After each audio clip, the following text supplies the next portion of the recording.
Hi అండి అందరికీ good morning. ఇది మార్నింగ్ బ్లాగ్ అండి. మార్నింగ్ అయితే నేను పొద్దున ఫస్ట్ చేసే పని అంటే బయట క్లీన్ చేసేసి ముందు ముగ్గేసేస్తే నా పని ఫస్ట్ అది అయిపోతే నాకు సగం పని అయినట్లే అండి. లేదంటే మర్చిపోతాను ఇంట్లోకి వచ్చేసానంటే.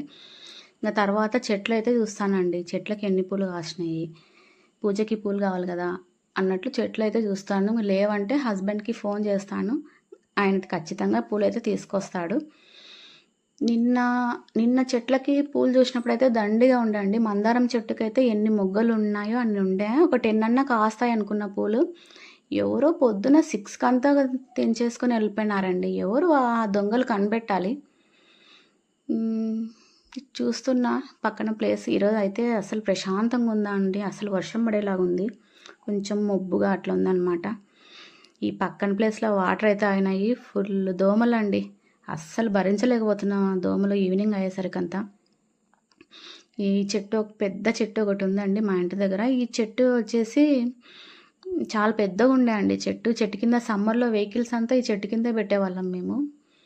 ఈ చెట్టుకు చిన్న చిన్న కాయలు కాస్తాయండి. అవి రెడ్ కలర్లో చిన్న చెర్రీస్ ఉంటాయి కదా, అట్లా ఉన్నాయన్నమాట ఆ కాయలు. చెట్టు నిండా ఉన్నాయండి. ఇన్ని రోజులు కాసే కాదు, ఈ మధ్య ఎక్కువ కాస్తున్నాయి ఈ కాయలు.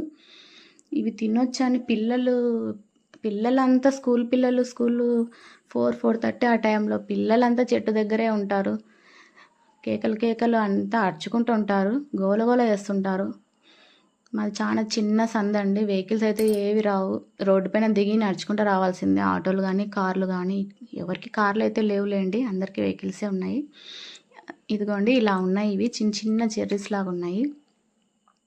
ఈ పక్కన ఇల్లు అయితే మా ఫ్రెండ్దండి. ఈ చెట్టు ఇంకా చాలా పెద్దగా ఉండే, ఎందుకో కొట్టేసినారనమాట ఆ చెట్టును. ఏమో మరి. ఈ పండ్లు ఎవరికైనా తెలిసింటే కామెంట్ చేయండి. ముందు అసలు తినొచ్చా లేదా కామెంట్ చేయండి. ఈ పండ్లు అయితే ఎప్పుడు చూడలే నేను అసలు. మా స్నూపీ చూడండి ఎట్లా చూస్తుందో. ఇంకా రామ్మ వాకింగ్కి వెళ్దాం అన్నట్లు. ఎవరు వదిలినా వదలకుండా స్నూపీ అయితే నన్ను వదలదండి. నేను ఎక్కడుంటే అక్కడ తిరుగుతూనే ఉంటుంది నన్ను చూసుకుంటూ. ఇప్పుడైతే స్నానం చేసేసి ఇంకా పూజ చేద్దామని పూజ గదిలోకి వచ్చేసినానండి. మొన్న అమ్మ వాళ్ళు బట్టలు పెట్టినారు కదా, అదే ఒడిబియ్యం పోసినారు కదా నాకు మా హస్బెండ్కి. అవైతే ఒక ప్లేట్లో పెట్టినాను, కింద పెట్టొద్దు అనేసి. అమ్మ ఆ రోజు తీసేయమ్మ ఒడిబియ్యంలో పండ్లు అవి కుళ్ళిపోతాయేమో, మళ్ళీ బియ్యం ఇదైపోతాయి, వేస్ట్ అవుతాయి, గలీజ్ అవుతాయి అన్నట్లు చెప్పింది. కానీ నేను మర్చిపోయినాను. ఏమి ఇదైతే కుళ్ళిపోలేదండి, కాయలైతే అన్నీ తీస్తున్నాను. ఈ ఒడిబియ్యం పెట్టాలని అనుకున్నప్పుడు శ్రావణ మాసం స్టార్ట్ అవుతుంది అన్నప్పటి నుంచి మా అమ్మ మా నాన్న అయితే అండి, బట్టలు తెచ్చుకోండి అమ్మా, బ్లౌజులు కుట్టించుకోండి అమ్మా, వాళ్ళకి ఇదే ఆతృత అండి. సరుకులు ఏం తేవాలి, ఆడపిల్లలు వస్తున్నారు కదా, మనవరాళ్ళు వస్తున్నారు కదా అన్నట్లు వాళ్ళ 10 రోజుల నుంచి వాళ్ళ మాటలన్నీ ఇవే అండి. నాన్న వాళ్ళు పైన ఉంటారనమాట, ఇద్దరే ఉంటారు. ప్రతిదానికి మా అమ్మ మా నాన్న ఇద్దరు సరుకులకి వెళ్ళడము, అన్నీ తెచ్చుకోవడము, ఒడిబియ్యంకి అవసరమైనటువంటి తెచ్చుకోవడము, బ్లౌజులు నేను కొంచెం బిజీగా ఉంటే ఆమెనే బ్లౌజులు స్టిచ్చింగ్ చేయించుకున్నావా లేదా నేను ఇచ్చొస్తాను టైలర్ దగ్గర అని మాట్లాడడము. వాళ్ళ ఆతృత చూడండి ఎట్లుంటుందో. నాన్న కూడా అంతే అండి, ఏం తేవాలని 10 సార్లైనా మెట్లు ఎక్కి దిగుతుంటాడు పాపం ఆ ఏజ్లో. ఆయనకు అంత ఇష్టం మేమంటే. ఆయనకి మేము ముగ్గురం ఆడపిల్లలం అండి, అబ్బాయిలు అయితే లేరు. అందుకోసం ఆయన మేమంటే అంత ఇష్టం. మేమే లోకం ఆయనకి. మాకు కూడా అంతే అండి. ఇవన్నీ కొబ్బరి గిన్నెలు అవన్నీ అయితే తీసి పెడుతున్నాను.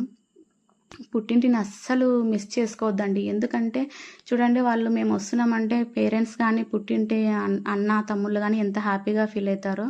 ఆడపిల్లలు వస్తున్నారంటే మనకు కూడా ఉంటుందండి, ఆడపిల్లలకి పుట్టింటికి వెళ్ళాలంటే ఆ హ్యాపీనెస్. అయితే ఇప్పుడు ఎట్లా అంటే కొంతమంది దూరం చేసుకుంటున్నారు. వాళ్ళు బాధపడేది కాక కొన్ని విషయాల వల్ల పుట్టింటి వాళ్ళని కూడా బాధ పెడుతుంటారు. అట్లా ఎప్పుడు చేసుకోవద్దండి. పుట్టింటిని అయితే అస్సలు దూరం చేసుకోవద్దు. హ్యాపీనెస్ ఎంత హ్యాపీగా ఉంటుందో అట్లా పనులు అయితే చేయొద్దు. ఇవి మా హస్బెండ్కి పెట్టినాడు అనమాట. ఒక కొబ్బరి గిన్నె పెట్టినారు, 2 పండ్లేమో పెట్టినారు. నేను చూడలే అప్పుడు. తాంబూలం పెట్టి కొంచెం ఏమో బియ్యం వేసింది. ఆ బియ్యము ఈ బియ్యం అన్నీ కలిపేసేసి ఇంకా ప్రసాదం అయితే చేస్తానన్నమాట. ఇంకా ఈ టవాల్కి అంతా పసుపు కుంకుమ అయింది. ఇది కొంచెం వాష్ చేసేయాలి. ఇంకా పూజ చేద్దామనేసి పూలైతే తీస్తున్నాను. ఖచ్చితంగా మార్నింగ్ ఈవినింగ్ అయితే ఖచ్చితంగా పూజ చేస్తామండి. నేను చేస్తాను, ఆల్మోస్ట్ నేను కొంచెం ఏదన్నా పని బిజీగా ఉన్నానంటే మా హస్బెండ్ అయితే తొందరగా స్నానం చేస్తాడు డ్యూటీకి వెళ్ళాలనేసి. నేను అన్నీ రెడీ పెట్టేసినానంటే నీట్గా పూలు అవన్నీ తీసేసి ఆయన్ని దీపం పెట్టేసి పూజ చేస్తాడనమాట. ఖచ్చితంగా అయితే పూజ మార్నింగ్ ఈవినింగ్ చేస్తాము. ఈ పూలన్నీ ఒక చోట పెట్టేస్తాను. తర్వాత తీసుకుపోయి కవర్లో పెట్టేస్తాను అన్నీ. అవి తొక్కని ప్లేస్లో మనం చెరువు ఉంటుంది కదండి, ఆ చెరువులో తీసుకుపోయి మా నాన్న ఎవరు వెళ్తుంటే వాళ్ళు అన్నీ తీసుకొని పోయి వేసొస్తామన్నమాట.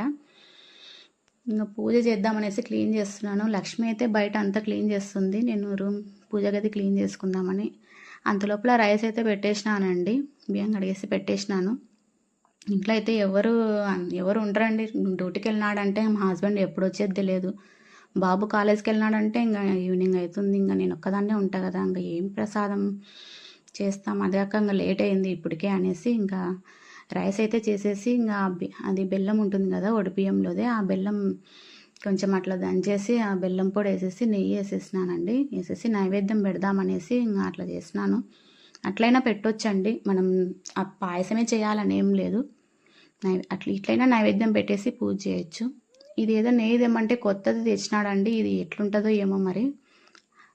ఇది 1 లీటర్ అనుకుంటా బాటిల్ ఉంటుందేమో, రేటు 600 అట్లా ఉంటుందేమో అనుకుంటున్నా. ఏమో అండి, దీని గురించి అయితే ఐడియా అయితే అస్సలు లేదు. చూడాలి ఎట్లుంటుందో ఏమో. మళ్ళీ రైస్ అయితే పెడుతున్నాను, కొంచెం అన్నంకి ఉంటుంది అనేసి. ఇంకా పూజ అయితే పూలన్నీ పెట్టేసి పూజ చేసేసినాను. ఇంకా ప్రసాదం పెట్టేసి ఇంకా పూజ చేద్దామని కూర్చున్నానండి.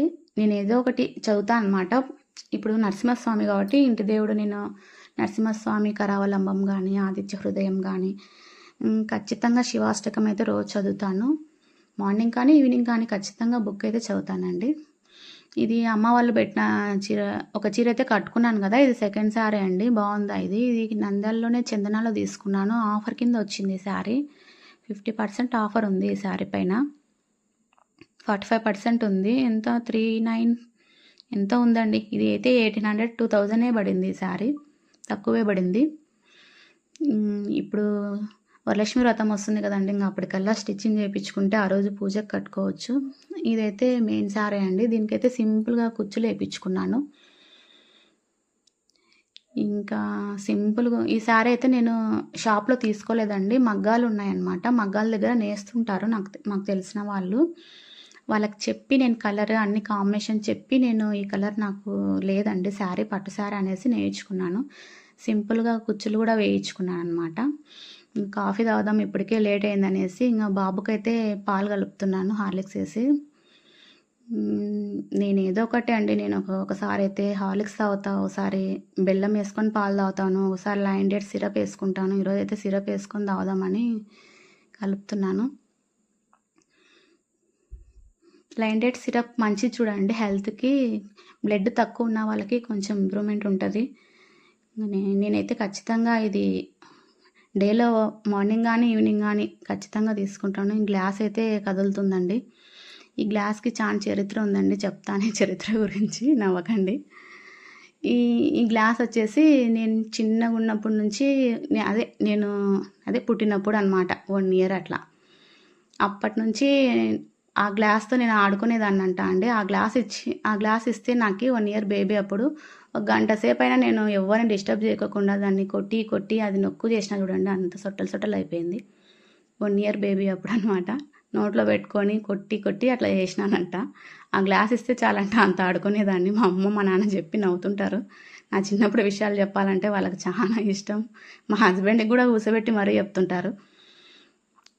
ఇంకా మా హస్బెండ్కి అయితే కాఫీ అయితే కలుపుతున్నానండి. ఆయన పాలు అవన్నీ తాగుడు ఎక్కువ, డిపార్ట్మెంట్ కదా వాళ్ళకి ఇంకా టీలు అవి తాగే అలవాటు అండి. ఓకే.